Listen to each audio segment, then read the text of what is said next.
আজকের ওয়েদারটা খুবই ভালো। আকাশে মেঘ রয়েছে, রোদ নেই, বাতাস রয়েছে হালকা হালকা।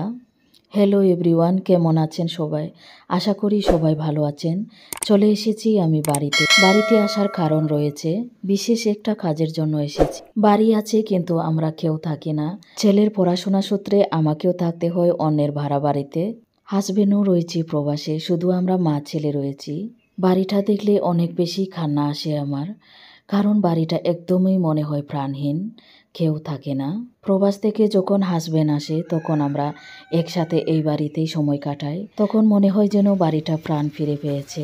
আর হ্যাঁ, একটু আগে যে বলেছিলাম আপনাদের এই যে বিশেষ কাজের জন্য এসেছি, আমার অনেকগুলো সুপুরি গাছ নষ্ট হয়ে গিয়েছে, জলের অভাবে শুকিয়ে মারা গেছে, যার জন্যই আজকে আসা। যে গাছ জায়গায় গাছগুলো মারা গিয়েছে সেখানে নতুন করে গাছ লাগিয়ে দেব। এই যে মা আমাকে অনেকটা হেল্প করে। মা ছাড়া জীবনে অন্ধকার, এক পাও আগাতে পারি না কোনো কাজ। এই কাজগুলো করতে যদিও আমরা অভ্যস্ত না, তাই আমরা অনেকটা হাঁপিয়ে গিয়েছিলাম। রোদ নেই, তবু আমরা না জানি কেন অনেকটা ঘেমেও গিয়েছি।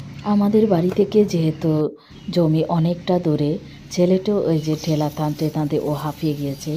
আবারও এসে ও এই যে সুপারিগুলোকে একটা একটা করে টেনে দিয়েছে গর্তগুলোর পাশে। এরকম ছোট ছোট গর্ত করে এই যে মা রেখে দিয়েছে। এই গর্তগুলোর মধ্যে এই গাছগুলো পুঁতে দেওয়া হবে। ছেলে আমার অনেকটা লক্ষ্মী ছেলে, সে কোনো কিছু কাজেই না করে না, আমি যেটা বলি ও সেটাই করি। অনেকটা হেল্প করে ও মাকে।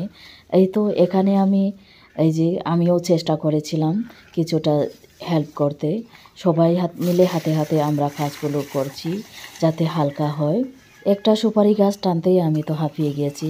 অনেকটা ভারী ছিল, মাটিও ছিল যেহেতু গাছের মধ্যে, তাই অনেকটা ভারী লাগছে গাছগুলোকে।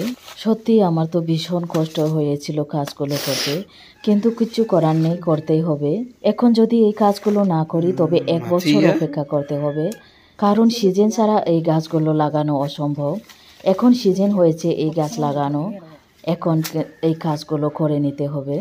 আর হ্যাঁ, তোমাদের একটা কথা বলে দেই, যারা এই ভিডিওটি দেখছেন প্লিজ একটা লাইক দিবেন এবং সাবস্ক্রাইব করবেন যারা সাবস্ক্রাইব করেন, এবং পাশে থাকবেন এবং শেয়ার করে দিবেন। আমাদের এরকম নিত্য নতুন ভিডিও পেতে প্লিজ সব সময় পাশে থাকবেন। এই সুপারিগুলো কিন্তু এখন অনেকটা ছড়া দামে বিক্রি হয়। যারা আগে থেকে এই গাছগুলো লাগিয়েছে, এখন যারা ফল বিক্রি করে অনেক গুলো করে, তারা কিন্তু এখন লাখ লাখ টাকার মালিক।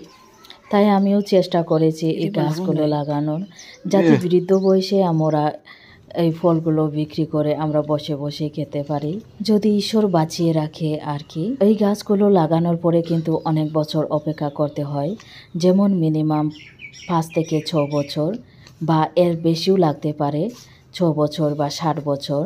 এখন মোটামুটি আমাদের গাছ লাগানো প্রায় শেষ।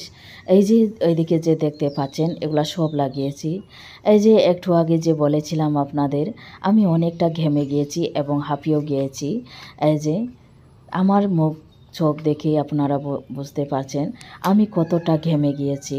আমাদের গাছ লাগানো একদম কমপ্লিট হয়ে গিয়েছে। তারপর এই যে মা ভাবলো এই কচু গাছগুলোকে নিয়ে যায় বাড়িতে, যেহেতু 2টো শূকর রয়েছে। এই শূকরের প্রধান খাদ্য হচ্ছে এই যে এই কচু গাছগুলো। এটাকে সিদ্ধ করে শুয়োরগুলোকে দেওয়া হয়, ভুসির সাথে মিক্স করে এই সিদ্ধ কচুগুলোকে দেওয়া হয়। এই যে কিছুদিন আগে যে আপনাদের সাথে শেয়ার করেছিলাম এই যে এই বিছন ফেলানো, এটা কিন্তু এই যে এখন অনেকটা বড় হয়ে গিয়েছে। আর কিছুদিন বাদে এগুলোকে উঠাবো, তারপরে অন্য জায়গায় এটাকে লাগিয়ে দেব।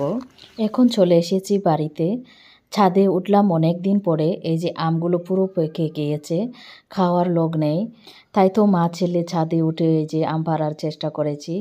অনেকগুলো আম নিচে পড়ছে, ওই যে ছেলে আবার দৌড়ে চলে গেল নিচে আম কুড়োতে।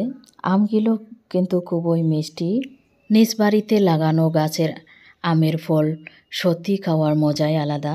তার উপর এতটা মিষ্টি এই আম, ভিতরে একটুকু পচা নেই, সবগুলো ফ্রেশ।